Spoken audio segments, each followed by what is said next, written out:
And we have Dr. Miller first. Dr. Miller, the floor is yours. Hey everyone, thanks for coming today. My name is Jeremy Miller. I'm currently a PGY5 general surgery resident in California in Palm Springs. I graduated Ross in 2022. I started in 2018, one of the first classes to go to the Barbados Island. Um, did a prelim year at Mount Sinai in New York City, and then I started a new program here in California, and I've been here for going on 4 years. So I'm going to talk about some CV tips that I commonly see people, have a lot of questions about prepping their CV coming up. So I thought it would be a good introduction. Okay. So first I'm going to share my screen. And then I'm going to go over my CV and kind of talk about what I see sometimes people do and what I recommend and what I've been mentored by some of my colleagues about the best structure to go about. So real quick, about this. Can you guys see my screen? Do I have to stop sharing my screen to do that? Can you guys see mine or no? We can see it. Okay. Okay, they can see it. Okay, perfect. So one thing, so this is my CV. It's had a lot of rendition since I was applying to residency. Now that I've been in residency, and now as I'm applying for fellowship, and along the way, I feel like it's one of the areas that certain schools maybe lack is the professional counseling in terms of CV and how to structure it. One thing I will say when you're applying for residency, a lot of the information you're going to put into the ERAS system, and it's going to auto generate a CV for you. So it's automatically going to be a standard format. So a lot of people get really worried about their format, their structuring. And so the main people that are going to see your CV are going to be the people who you ask for letters of recommendation for.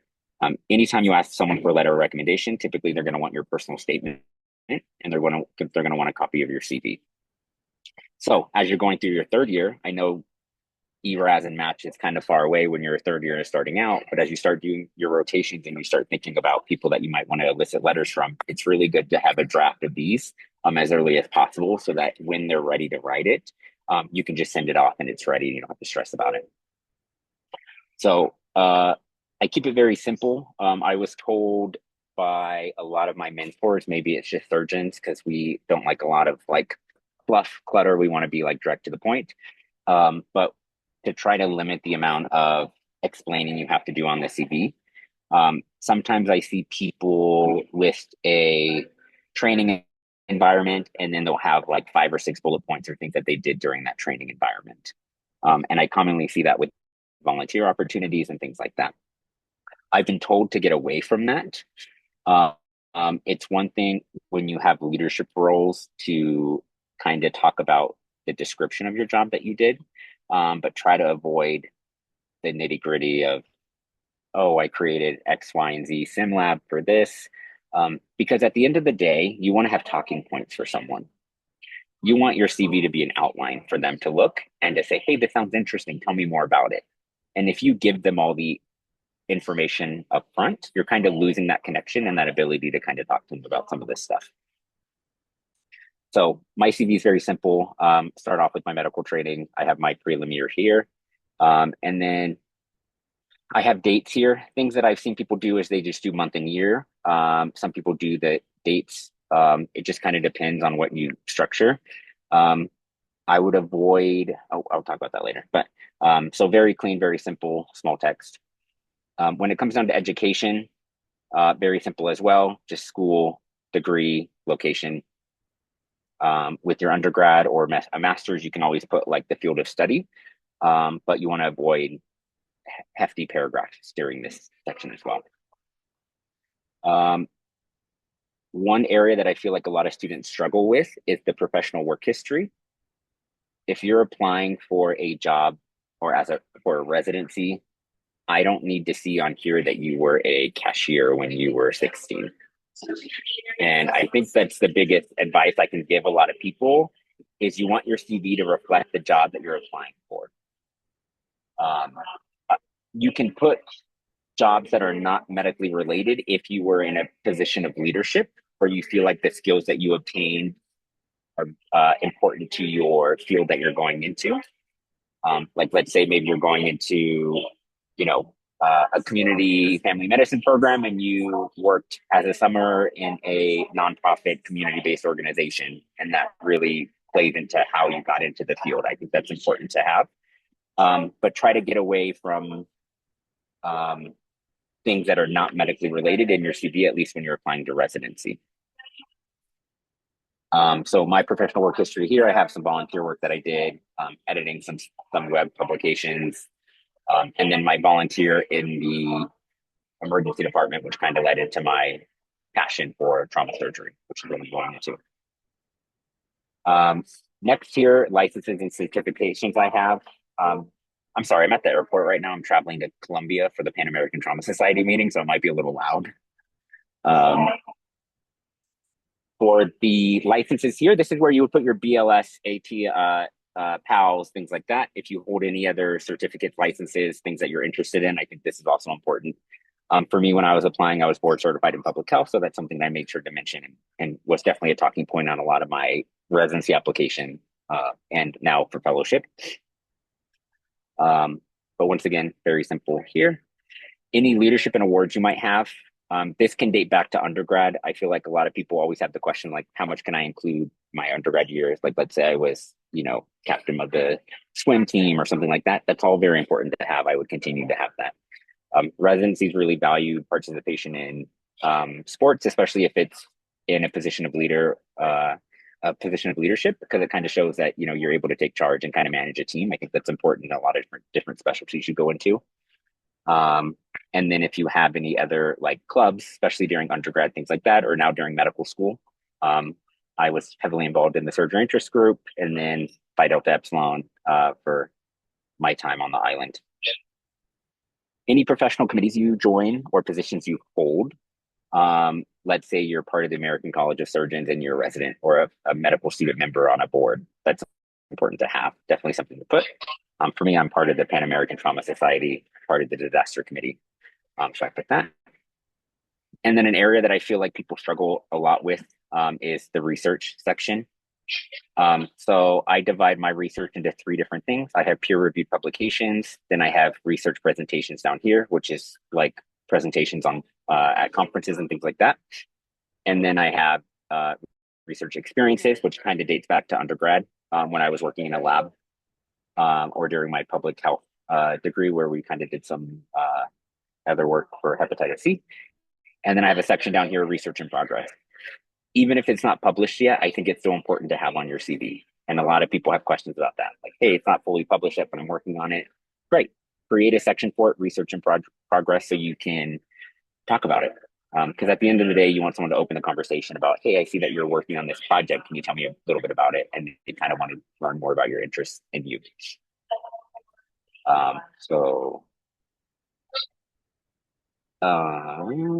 What else? And then speaking engagements, probably less likely for you guys as medical students, but if you do host or speak at an event, things like that, maybe you're mentoring high school students, that's also an area that you could dabble into, right? I think it looks good when it shows that you kind of can give back to your community or kind of help lead the generation below you. So a lot of times I heard a lot of medical students say, hey, they would be involved in their school or their high school or their undergrad, like pre-health association, and they would host a talk or something like that. And that's always important to have. And any professional society memberships here that you have. So let's say you're a resident member of American College of Surgeons, put that in. I joined when I was a medical student. A lot of these organizations are free to join as a medical student. So I would definitely say join the things that you're interested in and go from there. And yeah, one piece of advice I will have, my CV is heavily tailored towards surgery because that's what I've been doing for the last, I don't know, 7, 8 years. And what I see sometimes is people are dual applying for different specialties because maybe one is competitive. And you want to make sure that your CV that you have kind of is geared towards the specialty you're applying for. I know a lot of it kind of overlaps, like there's a lot of overlap between like surgery and emergency medicine or other like anesthesia and surgery and things like that. That's totally fine. but kind of geared towards the surgery application or the specialty you're applying for. And sometimes that might mean you create two different CVs that maybe highlight different specialties when you're applying for those letters. Because the last thing you want someone to do is read your application and look at your CV and say, "Hey, it looks like they're dual applying. We might be a backup to their dream specialty." Because I've seen that close doors before they even open doors. Because unfortunately, a lot of the older attendings don't understand what it's like to apply to residency these days. When they did it, it was a lot easier. So I think in their mind, they don't understand the struggles that we all have experienced going through this process. Okay, and that's kind of all I have for CV. As you can tell, pretty clean, concise, not a lot of bullet points, not a lot of explanations, because at the end of the day, you wanted to just be an outline of yourself and allow the conversation to flow after that. If you give them all the information up front, they're going to have no questions for you because they think that they know you. And that is it. Awesome, Dr. Miller. Thank you for taking the time to go through your CV and give us some insights. What we'll do is I will go back to sharing my screen and give the opportunity for Dr. or our second presenter, Dr. Sebastian, to also give some of his professional insights, and then we'll do a combined Q&A session for both speakers together. So for the general membership, please accumulate your questions for the end of Dr. Sebastian's discussion, and we can have a big Q&A together. So, Dr. Sebastian, the floor is yours. All right, thank you, guys. Happy to be here. I don't envy you. This is a really tough place to be in. I remember it, and I've done quite a lot of interviews with people going through this the second, third time around, and it's not easy, but God bless you, and we'll keep you in our thoughts. One thing I do have to say that I agree with Dr. Miller about is it is absolutely okay to apply to multiple specialties. And he is right. And when I've worked with a lot of attendings, even as in my capacity as a program director, there are directors that have been there for a long time, and they're set in their ways, and if they see a backup, especially being in family medicine, which is the most common backup, they get very offended, and it really shouldn't be the case. People come, do OB and then move to family medicine. People do family medicine and move to OB. People do family medicine, sports medicine, and then orthopedics. So there's a lot of transitions and changes and shifts based off of people's interests. So it's absolutely okay to apply to multiple specialties. But yeah, one thing that he said, he hit it on the head. It's very easy to tell from your CV, from your publications, from your professional organization participations, that what you're really interested in. So if you're going to use the same CV to apply, it's going to show through. I would not recommend that. I definitely recommend getting different personal statements and different CVs already set up if that's the case. And I do think it's a good idea to have a backup, because other than emergency medicine, family medicine, and pediatrics, really all the other residencies are very, very competitive. I guess neurology is now joining the list too. But other than that, most programs fill. And that's one of the things I hope all of you will ask when you do your interviews is the fill history of your program. If you've ever had to SOAP recently, the SOAP process for, I'm sure all of you know, is the process when you don't match, where the residencies have a last ditch effort to find you and match with you. So, speaking specifically about the interview process, one thing that you should know, and also speaks to how important the CV is by the time you get an interview request, the program is interested in you. Okay. The interview really is the program's way of making sure you are who you say you are on the CV, and also to gauge whether or not you fit in with the culture of that program. And there's very different cultures across very similar programs, depending on where they're located, where their rotations are, and who their attendings are.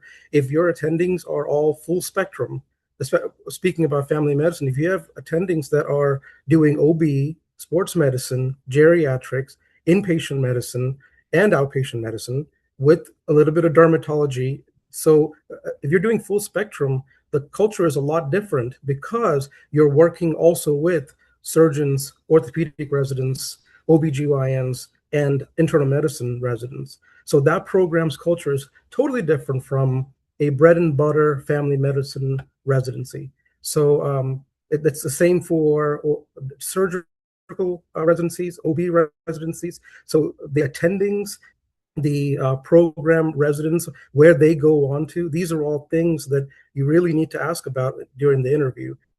And majority of the programs, when they bring you in for the interview, they usually give you a little spiel about the program and where their residents go on to. But it's a kind of anticipated or expected that you do your own research. I always thought it was funny when I was PD, the amount of LinkedIn notifications I got. It's like, this person has now viewed your profile. This person has now viewed your profile during the interview process. And I like seeing that because it shows me that that applicant has done some research, is not coming into the interview not knowing anything about the program or the people they're going to be talking to. And it's absolutely okay. No one's going to say you're stalking. Although that's essentially what you're doing. But it helps us know that you're honing your questions and that you're asking more targeted questions rather than the questions that ChatGPT told you to ask when you're going for residency interviews. And those are also very easy. After about the fifth or sixth interview of the day, you know that you're getting hit with some regurgitated questions. So the first thing I do want to mention is for you to understand the amount of research that goes in before you get to the interview. First of all, there are specific programs that ultimately say we are limiting the interview process to these schools, whether it's all MDs, US MD schools, or there are some that'll say, yes, we do IMGs, some that'll say we do IMGs, but only the Caribbean IMGs, or some that'll say only the big threes, the Ross, St. George, and AUC. And so, but at the end of the day, you'll know if you got the interview. So after that cutoff, then they look at some of the basic scores. And this is all done before your name is even put into the pot. So the cutoffs of the schools, the scores, there's some exceptions that are made. For example, if you are the spouse of a resident that's already there and established, the program will say, okay, there's a tie here. There's a very high chance this person is going to rank us. And there may be exceptions made if there's family or a big outpouring of support from current residents. The other thing is people that did audition rotations. If there are people that came to a specific program and did an elective there, or did after doing an elective, did another elective fourth year, that also bodes really well because it shows interest. It shows that you are interested not just in the specialty, but in that specific location and program. And then you also have to consider the CV of the person. We look at the CV to see, okay, is this person really interested? And this is where the CV is so important, because we look at their professional organizations. Are they part of, in family medicine, are they part of the ABFM, the AAFP? Are they part of, where I was at as a director, we had just started an emergency medicine residency. So there was no ER attendings that were solidified. There were no prior ER group of residents. So family medicine, because we did ER shifts and we did work with general surgery, so we ended up having to take on that role of having to do some of those interviews. And so we would look to see, are they part of the surgical societies? Do they have any research? Do they have presentations? What are these things that they've done to prove to us that they're really interested in the specialty? The CVs, and then also there are agreements with particular medical schools that have to be honored too. So if there's a very large medical school in your state that's in the consortium of the residency program, they also take that into account to say, hey, we have to offer at least 5 or 6 interviews. It doesn't mean they're going to match, but that's part of their agreement to allow the medical students to rotate, but also guarantee that some of them will at least be considered. So what does that mean? It means that it's not. It really is. When I was going through this process, people would describe it as dating, right? Like there's both groups that have to convince each other of a mutual benefit, and so I don't want you to think that you're going in with the lower hand, because residencies have to match residents. They're paid, their faculty salaries, everything comes out of matching residents, and it also comes out of keeping residents. So I don't. You do have the upper hand when you're going and doing these match rankings, because if you rank a program high and you're a viable candidate, you're going to get into that program. Okay. Now, obviously, there are other caveats, like if there's someone else that's more qualified or more targeted, and they rank them higher, they'll rank them higher. But I do want you to go into knowing that residency programs do not want to SOAP. It is the absolute worst process for a residency program, because then the next year a group of applicants will come in and say, how often do you have to SOAP? And then we as the program directors sit there like, that's a very good question. We've had to. And that's about all you're probably going to get. But we like hearing that question, because it shows that, again, you're doing your research, you're thinking about the long-term process. But essentially, after all this is done, we end up with a list.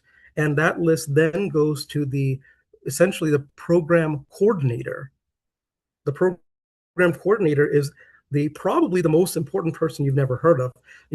Before the directors, before the attendings, before the residents have a say, the program coordinator has a say. So she's the one that takes your personal statement, looks at your scores, she or he, and then basically looks to see, okay, this person matches very well with the other resident that matched and did very well with that program, and then they kind of bring this together. The best residency programs have also started using some AI technologies to kind of bridge that gap too, to see, okay, what are the chances that a person from this area in this demographic will do well in our program. And then starting, what was it, maybe 4 years ago, the signaling that you can do now to residencies. I think a lot of and Dr. Miller can talk about, I think the surgical specialties actually have more leeway, but a lot of the primary care specialties like psychiatry, pediatrics, and family medicine, I think you only have maybe 5 signals, if I remember correctly. But that may have changed.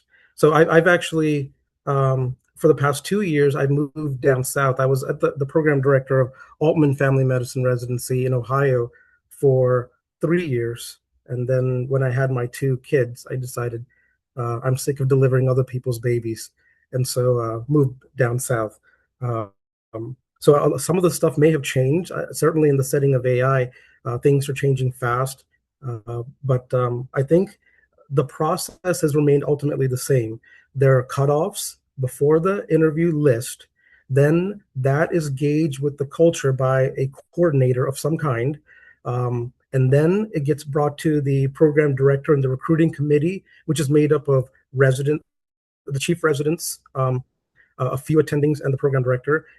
And then the list gets sent out for the interview from the people that respond back. The interviews are scheduled, and then after the interviews, everyone goes through a general scoring system.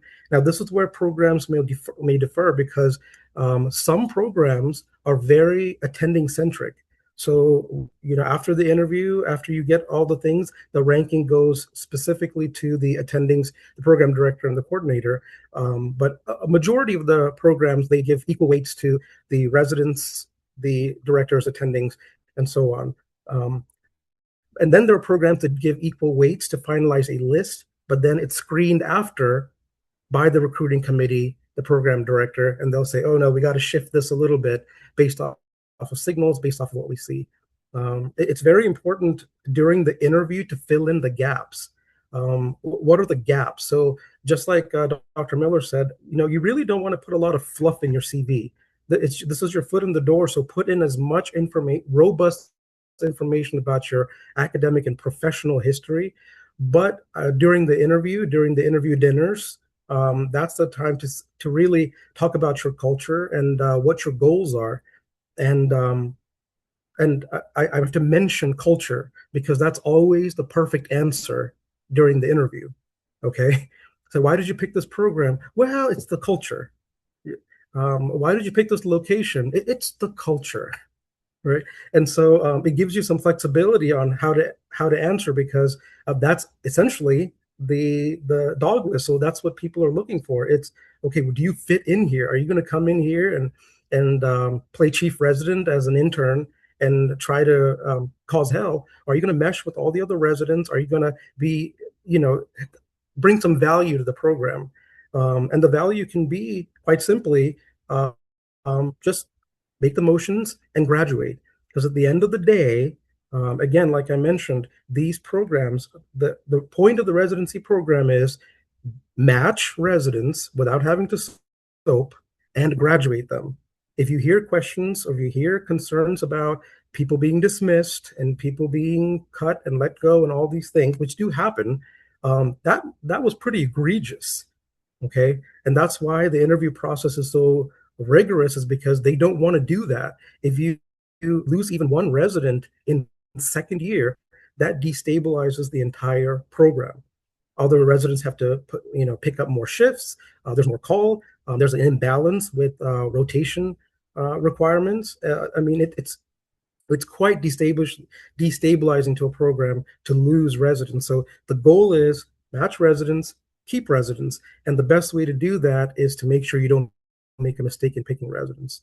One of the biggest mistakes, that programs make is matching someone that's not truly a good fit or someone that wasn't in it to complete the program. So a few years before I matched into the program at Altman, and that's where I matched. I did a few of my medical residence rotations there, and I stayed on as a faculty there. But a few years before I matched there, they lost 3 residents. One moved, one got dismissed, and one moved to OB. So, I mean, after that, the program got much more stricter in their screening guidelines and screening process. So that's why it's important for you to make your intentions clear, because if it is a backup program that you're applying to and you match in, just know that you're not going to be loved when you leave. But that at the end of the day, you have to look at you. You're what, $300,000-$400,000 in debt. You can't just sitting around and waiting 1 year to match into your beloved residency. It's costing you quite a bit professionally, because the other thing that we look at, especially in the CV, is the gaps. You did match. Well, what did you do? And not being able to explain that gap is probably one of the biggest flags. It's always assumed that you are locked up. That's the worst thing that can happen, is that you were doing something illegal and you were locked up.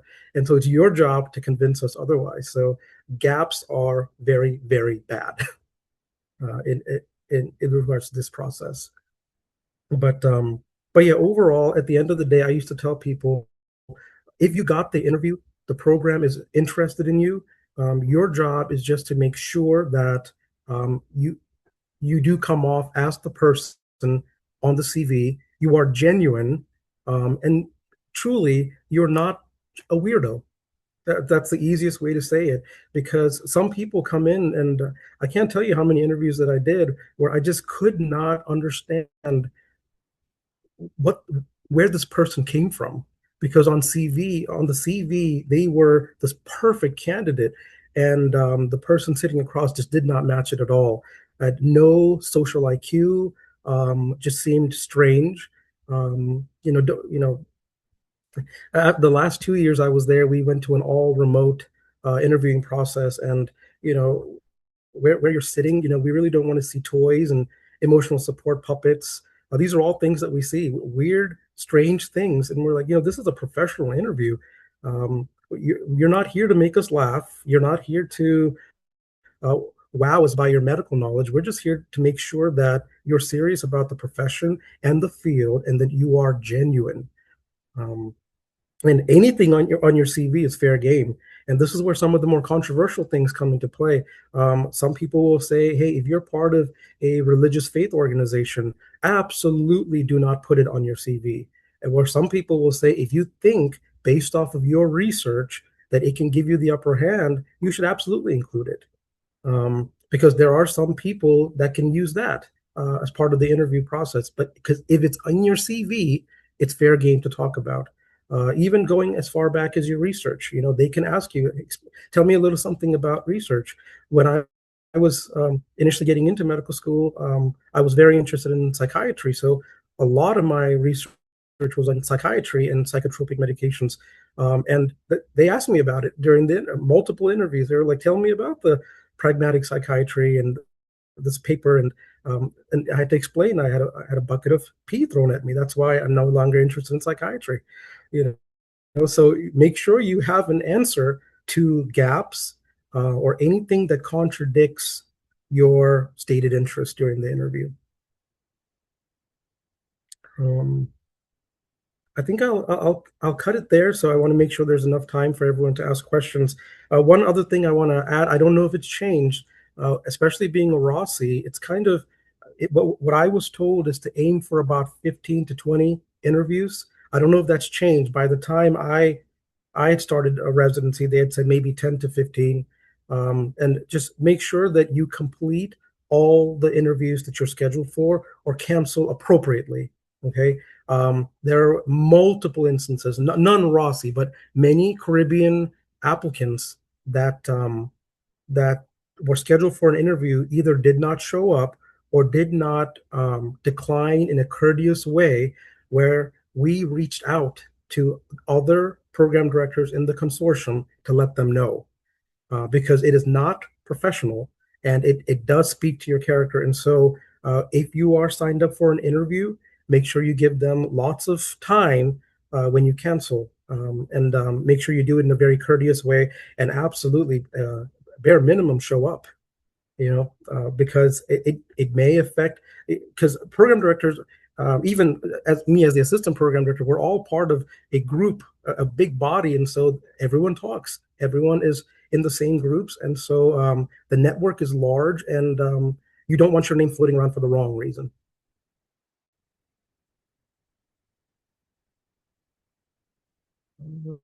I think those are all kind of the main points that I wanted to add. Awesome. Thank you to Dr. Sebastian for going to such depth about all those insights. We can go into the question and answer period now. So if anyone from the general membership would like to raise their hands or post a question in the chat directed at either Dr. Sebastian or Dr. Miller or both, please feel free to do so.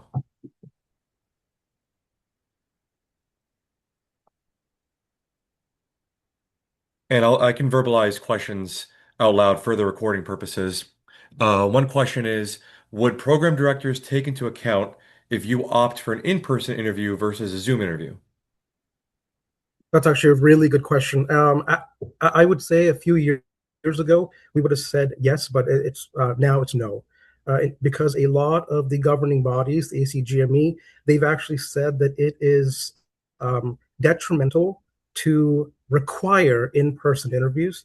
So although a lot of programs did go back and start doing in-person interviews, many programs have actually started to do maintain Zoom interviews for equality's sake, to make sure that those people that don't have the money to travel and make the dinners, or those that have families and that can't take the time off, that they're able to have equal access. So what we take into account is, after the interview, if you ask for a second look, that kind of shows a little extra interest. So we do take that into account. Now, understandably, our program, we took it so extreme that we said that we're not going to allow second looks, because that might bias the residents when they're scoring the applicants. They'll say, well, I saw them. And so we wanted to make sure that we caught the best applicant, regardless of, and we didn't want interest to be weighed more than qualifications, although interest really does play a big part. So some programs may take the fact that you asked for a second look. In fact, during our match meeting, which is almost like a lottery, almost like the NFL draft, we just put the person on the screen, qualification, school, the the notes from the interview and from the resident dinner, and then everyone just has a clicker and they're just voting anonymously. And then we give anybody the opportunity to speak up. And one of the things that the program coordinator used to commonly do is, oh, this is one of the applicants that asked for a second look was declined for equality. And so we don't take, many programs may not take into account whether you do the Zoom or in-person interview, but they may take into account if it bodes well for you as far as showing some more interest. Awesome. Thank you for that. The next question that I saw came in was from the chat. And then we'll go to Alexander's question next.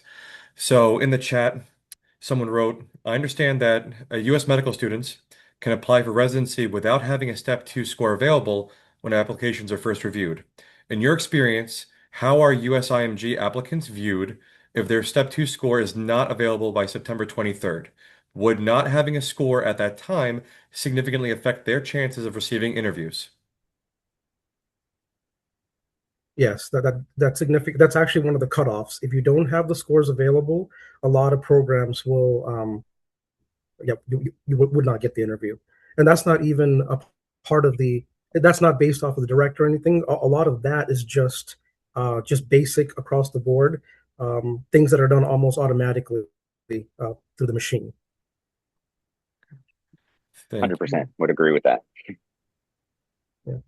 Great. And one other thing, I don't know if Dr. Miller can clarify, different specialties have different timelines as far as getting a certain credentialing over. So if you're certified in a certain thing and you can't get that, you can justify that by saying, hey, this does not get released until end of September.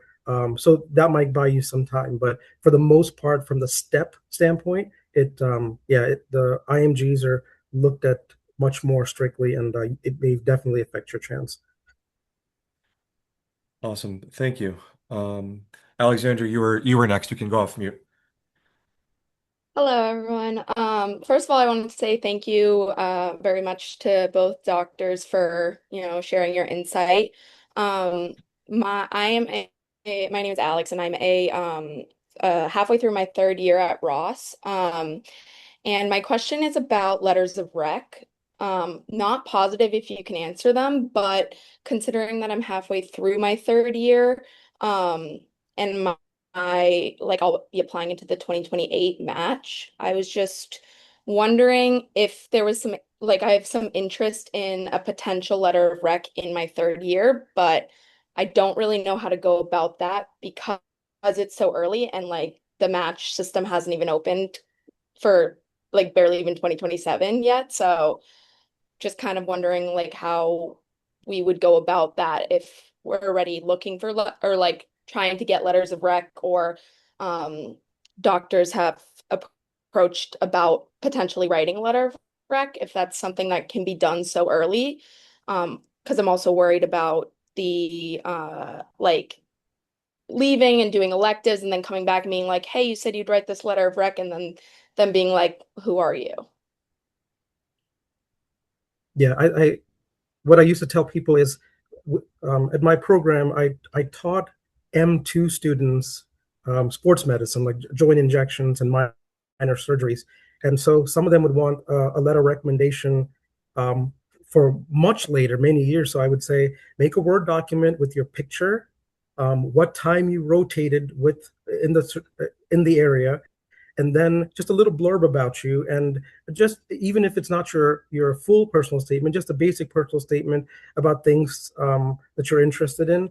And then if you can include a little blurb that really helps us, if you say, I really enjoyed rotating with you and seeing that patient that had severe manic bipolar disorder and how we managed and changed their medications. So it kind of keeps you fresh in the system, and send that email after you finish the rotation itself, and then just say, I'll reach out to you closer to the time with my ERAS information.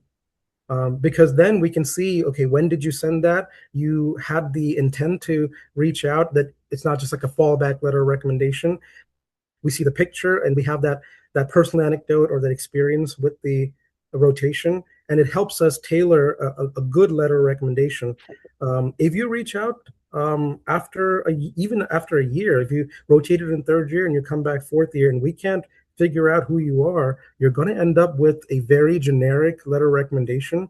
And I'll be honest, I have three. I have a good one for someone that I don't even remember. I have a great one for someone that really blew me away, and I have one like in between where they did fairly well, but I do remember them, but they weren't stellar. But here's the thing: a lot of the resident applicants go through the same rotations. So after a while, these letters start sounding very familiar, and it's actually the program coordinator who will catch that, be like, "Well, yeah, this doctor always writes the same thing." Okay, so some doctors may actually. The key is just to keep your face and keep your experience fresh in our minds. So what I would recommend for you is a Word document with your picture in the Word document. Don't send it as a separate attachment. In the Word document, when you rotated, just a little bit about you, and it could be as simple as we discussed. I'm interested because of, yada yada yada, and then I really enjoyed blah blah blah.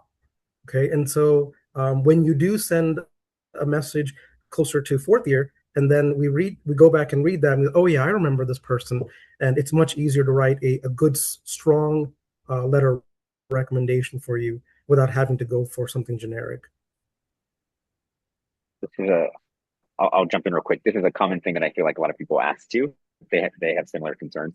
And one thing I always tell students is don't be afraid to open the discussion with who you're asking a letter for early on in the conversation or the rotation. Like let them know that you're going to be interested in this specialty and that you would possibly want a letter from the rotation if they were comfortable writing one. So do that right from the beginning. And then even if you did the rotation early in your third year, after 6 months, check back in, send them an email. Hey, how are you doing? I just want to check in with you and give you an update on my application status. I'm finishing my third year. I'm still interested in the specialty. Like we discussed, I would still be interested in a letter of recommendation if you still feel comfortable writing that. And continue the conversation. Just because you don't work with that person anymore doesn't mean that you can't reach out to them and give them an update on you. Because for me personally, I like hearing back about people who rotated with me, medical students, and things like that. And then last thing, a lot of people who you ask for a letter for, at least for us, they'll draft the letter while you're rotating with them or shortly after, and they'll just hold on to it. So let them know the process. Hey, in 6 months, I'm going to be opening up my application. You're going to get an email from the ERAS to upload your letter. So my program director keeps the letters like in a file on his computer. So they're kind of fresh in his mind, and then he can just upload them when the time comes. So different ways to do things, but I think you'll get a better letter, in my opinion, if you continue to keep contact with that person in that specialty and just check in. Okay, great. And Thank you. When you do check in, don't be offended if you don't hear back. In any given day, we'll be all over the place. So as long as you see that it was delivered, we try our best to do our best to stay in touch with you. But don't be offended if you don't hear back. Okay, thank you guys so much. Thank you, Alex. Next, I saw Ben. So just kind of tying in with the research stuff, I know you guys talked a lot about like looking at what types of things you're researching, but as far as like quantity and study types, stuff like that, can you kind of give us some insight on what you're looking for or what stands out or what doesn't stand out, that type of thing? I would say depends on the specialty. I think now ERAS is going to a format where you only get 5 research experiences, I think, to upload, if I'm not mistaken. So in my mind, you just don't want that section to be blank. And you want to be able to talk about everything meaningfully in that section. So you could fill a section of research with things that you've been associated with, but if I ask you a question about it and you can't tell me what the structure or the design was of the study or what the topic was or the findings, that's a red flag, right? But maybe you submitted an opinion piece to this medical journal you're interested in about a topic in public health that you're passionate about. You know, so it doesn't, I feel like it's less important to be like the type of publication. Like it doesn't have to be like some clinical trial, groundbreaking study. It just has to show that you have a vested interest to participate and contribute to the specialty you're interested in my opinion. I agree with that. It's just we're looking to see that you are meaningfully contributing and you're interested in it. What, like I mentioned earlier, what you have to be careful with is if all your interest, if all your research is in, you know, labor-inducing drugs, and then you're applying to psychiatry, that may be a red flag. So it's more so showing us your interest rather than the quantity or the specifics on the type of study. Yeah, like Dr. Miller said, it could sometimes just be an opinion piece that you send to your favorite journal. But then what journal was it? Is it the AAFP or is it ACOG or orthopedics or what is it? So that's what's more important. And be ready to talk about it in a meaningful way. All right, thank you both. Thank you, Ben. The next question that I saw pop up was from Janelle in the chat, who asked, how would you suggest explaining an approximately 1 year gap between leaving Ireland until starting clinical years in the US on the residency application? The gap was for taking comp in step one. How would you balance stating the gap versus oversharing? Yeah, so as a general rule of thumb, like I mentioned, gaps are a very concerning area, but especially for IMGs, most program directors know that they're not on a typical cycle like the U.S. schools. So a 1 year gap actually is pretty standard for IMGs, especially coming out of Ross, St. George, and AUC. So I think for the most part, if it is just a 1 year gap, you're in the clear. Sometimes you just have to mention, I think Ross only had particular graduation, so they wouldn't even send all the information over, so you wouldn't have made it in time to get all your ducks in a row for the interviews anyways, or for the process. So if it's a 1 year gap, you're in the clear, but you still have to explain it. What did you do? The studying, the courses that you took, did you pass? If you say I took a 1 year gap and I still don't have my step one score because I had to take it again, that may not look well on you. But for the most part, just simply stating that you are studying for the comp in step one is usually okay. It really helps if you did a little bit of research in between, or if you contributed, or if you shadowed another physician in the field. Those things really add to it. Because again, I can only speak for my program. The gap, as long as it was a meaningful gap and it's 1 year or less, it's much more forgivable than anything more than that. Yeah, if you're anticipating gap two, like if any of you guys are in that position now, I would look out for local nonprofit organizations and maybe do like a volunteering shift once a week or maybe once a month. So at least on your application, you can say, hey, I volunteered with this organization between August 2026 and August 2027. You don't have to say that you only went once a week or once a month, but you do have, it does show that you're still kind of involved and engaged in the community. But yeah, for the most part, I feel like these gaps are expected. Down. Yeah, you can turn it down. Especially because certain schools don't send rotations right away for students. Great, thank you. The next hand raise I saw, oh, my bad. The next hand raise I saw was for Henry Chris. Hi, Dr. Millen and Dr. Sebastian. First of all, I want to say thank you for presenting talk to us today. Your insight and your knowledge is very appreciated. So appreciate you both. My question is about updates to your application after your application is submitted to the residency programs. So if there's like a meaningful update to your application, is there like a protocol that you should follow? Like, should you email the program coordinator, the program director, the assistant program director, all three or one or the other? Then also, if you're applying to multiple programs across the country, like some in the West Coast, East Coast, South, North, is there like a certain time frame you should send those letters? Because for me, I would want my letters to reach the person who is appropriate for that information, and I want them to read it when they are at the peak hours when they're going through their emails, if that makes sense. Oh, I see what you're asking. Like from if they were doing particular shifts and on night call, that kind of stuff, you mean? Like what time of day? Yes, like Oh, okay. morning, afternoon, yeah. Oh yeah. I would say it doesn't matter because typically physicians have um, their own routine. Some people check it on the go in between procedures, and some check, religiously, and others have only a certain designated amount of time. So it's really hard to tell. What I would say is it's important to just send the message, and I would say the person you should send it to is ideally just the program coordinator, because on any given day, especially you know if you're in the primary fields as a program director, especially family medicine, many times you're a bridge to the other residencies of the program. So you're getting a lot of information from the OB resident that had a problem with the family medicine, or there's a conflict with the sports medicine, and so it will be hard for the attendings and the program directors to sort through that. I think your best bet is to send it to the program coordinator, who actually does sort the stuff out, and make the updates before the match meeting. Because at the end of the day, it's getting the interview is one part, but then after the interview, making sure the update is applied so that everyone can see it before they vote. That's the end goal.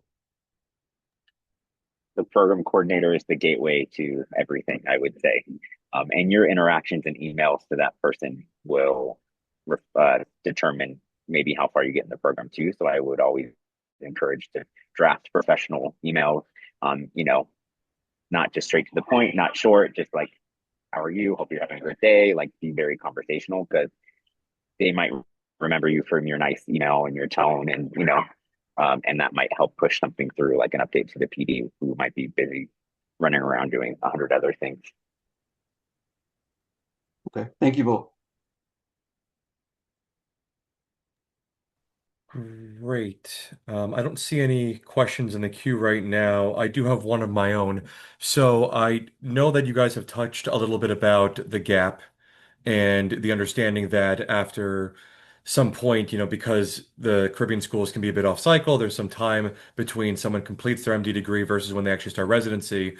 And so my question to you is with regard to what people do in the interim. I know sometimes people get like an MPH or another master's degree. Some people do research. Some people are faculty. Some people volunteer. Some people do step three. My question is there a preference as to what you'd prefer people to do in the time between completing the MD degree and starting residency in the subsequent summer? Is it more like as long as you're doing something that you're passionate about?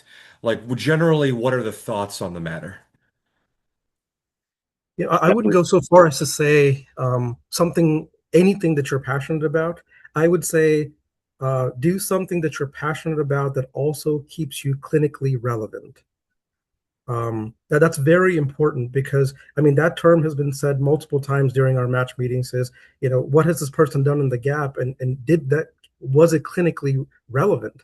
So if you say, yeah, I didn't match because I was applying too strictly, but then I changed my mind. I decided I wanted to do, psychiatry. But in that time, I really did do a lot of painting because I really love painting I mean, that's not gonna help you, But if you say I went and actually shadowed a psychiatrist, and I learned that that's actually something that I enjoyed more.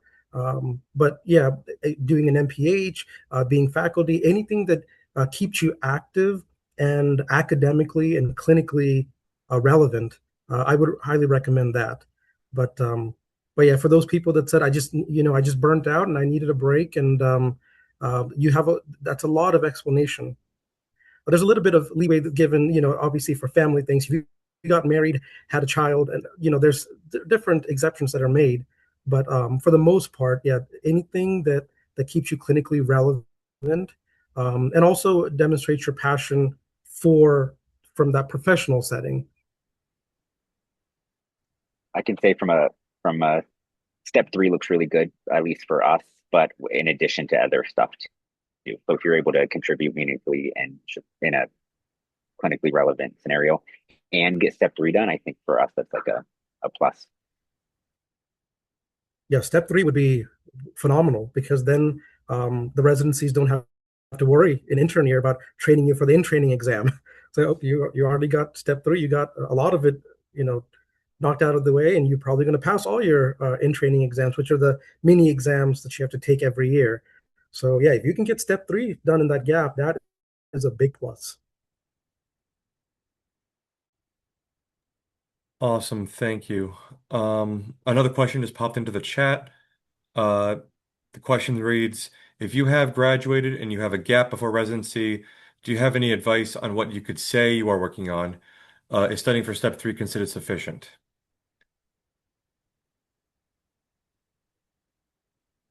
Studying for step three without taking it, I mean, I don't know. That'd be probably the same as saying I've been studying for residency or this particular field. But if you say I studied for it, I have it scheduled, and I'm getting ready to take it, that maybe a little bit have a little bit more weight.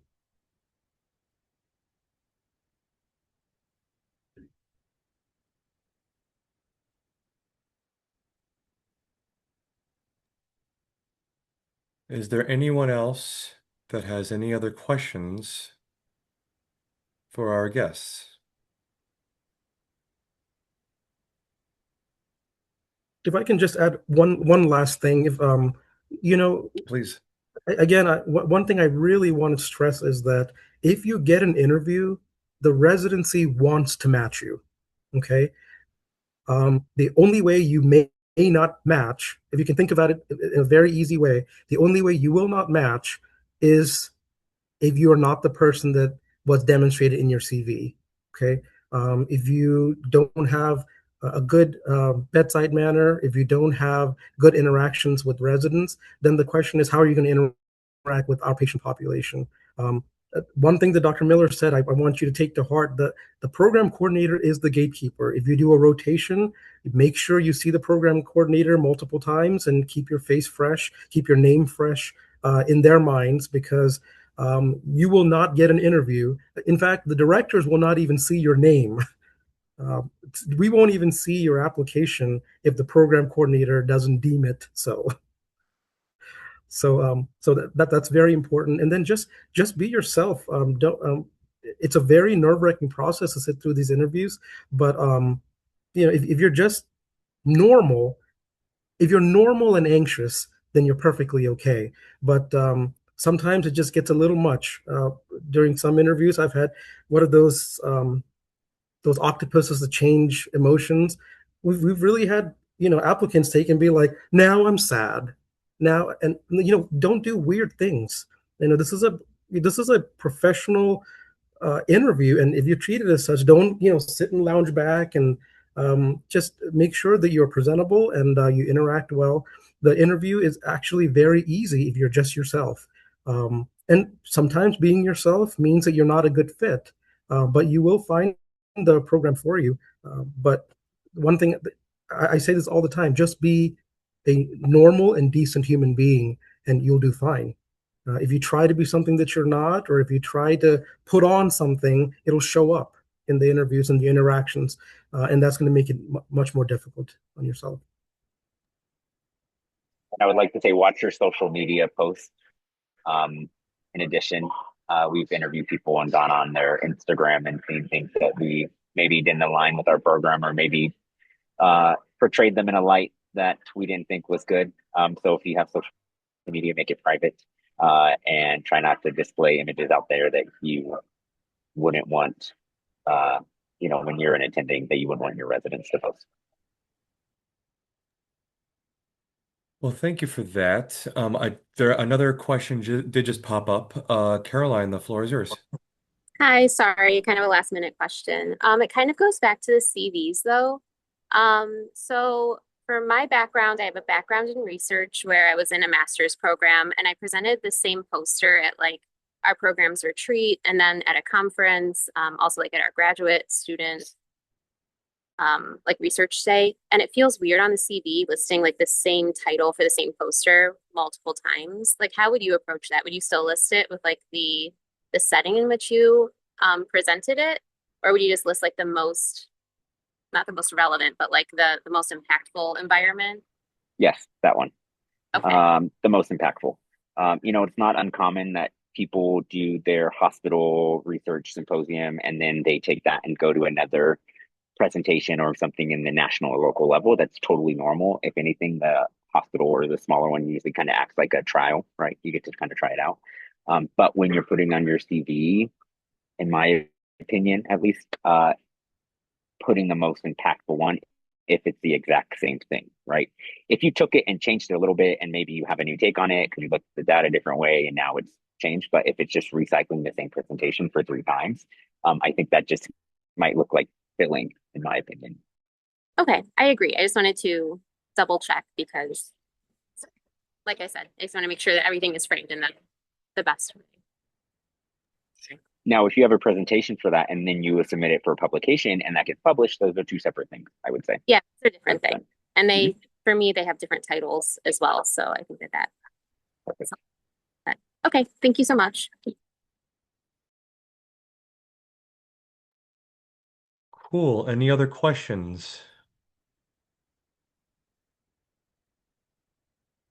If not, then this has been great. Thank you very much, Dr. Miller and Dr. Sebastian, for allocating time to us today. I think this was very beneficial to hear from people who have graduated from a Caribbean Medical School to come back and speak to current Caribbean Medical students. So this has been very valuable, and we are very thankful for your time.